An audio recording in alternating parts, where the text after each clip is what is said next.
yoyote itakayofiti mbele za Mungu. Yaani hakuna sababu yoyote ambayo utaitoa kwa Mungu ambayo itafiti mbele za Mungu ya wewe kutokufanya uliotakiwa ufanye. Amina. Yaani kwamba hakuna sababu yoyote utakayoitoa kwa Mungu ambayo itafiti ya wewe kutokufanya lile ambalo utakiwa usifanye. Amina. Na ni kama ndio kichwa changu cha somo hili. Unaona kwamba hakuna sababu yoyote utakayoitoa mbele za Mungu ambayo itafiti kwa wewe kutokufanya uliotakiwa ufanye. Amina. Amina. Kwa nini tunasema kwamba hakuna kitu ambacho kitafiti, hakuna sababu ambayo itafiti mbele za Mungu?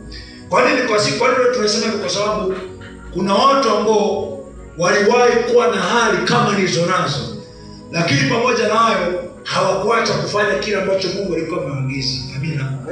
Na ukiona Mungu amekuagiza jambo fulani, ujue amekuamini kwamba umejua kwamba unaweza. Amina.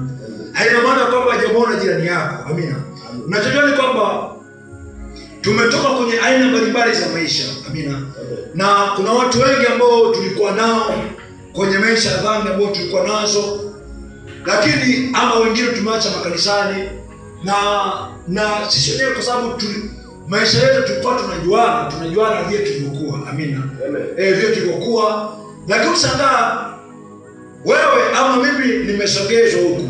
Kwa nini nimesogezwa? Kwa nini Mungu ameamua kunichomoa mimi kama mimi?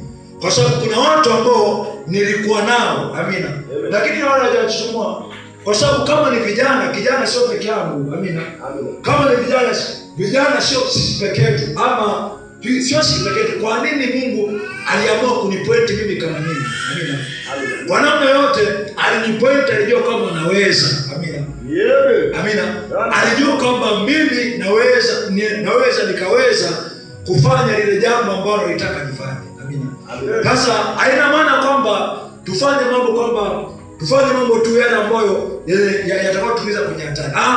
Na maanisha kwamba Mungu akikwambia fanya moja mbili tatu, ujue amejua kwamba unaweza. Amina.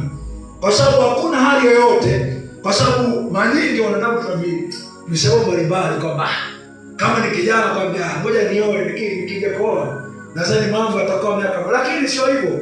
Kuna watu ambao hawakoa lakini walifanya makubwa. Amina. Walifanya vitu vya maana. Sasa sina maana kama ni dhambi. Amina. Ila ninachokuwa nakataa ni visababu. Yaani kwamba hata mimi mwenyewe labda kama sijaoa na kuambia kwamba yaani kija kuoa kweli moto utawaka na kudanganya. Amina. Kama sina tafakari za mimi kuendelea vizuri, za mimi kutafuta hatua bora kwenye maisha yangu, hata nitakapokuja kuoa hakuna chochote ambacho cha maana ambacho kitazaliwa. Amina. Ndio ile ambayo mtu anaweza kupitia hali fulani ngumu. Nakwambia hapana, Mungu, yaani mimi ukija kuniponya tu ndio mimi mitaka. Lakini wachache sana ambao wanakuwa wanaitekeleza hiyo. Kama nitahubiri nyumba kwa nyumba. Kwa sababu mwenyewe anakuja kujijua kama nadhani kumbe kinachohubiri sio nyumba kwa nyumba au sio speaker. Au mwingine kwambia ngoja nipate speaker, nitafute speaker, nitaanza kuhubiri maeneo yote. Umeona? Lakini kumbe inayohubiri sio speaker, inayohubiri ni mtu ama ni moyo wa mtu. Na ni wingo ambao anaweza kawa nao. Mtu anaweza kusema kwamba leo ngoja nitafute hela za kununua speaker. Nilikuwa naweza kupata speaker lakini anaweza kashangaa hana nguvu, kwa sababu vitu vya kuhubiri kusema kweli. Wewe viache tu, kwa sababu wewe viache tu. Hata narudi tena kwamba hakuna sababu yoyote ambayo itafiti mbele za Mungu ya mimi kutokufanya ile tukio kufanya. Amina.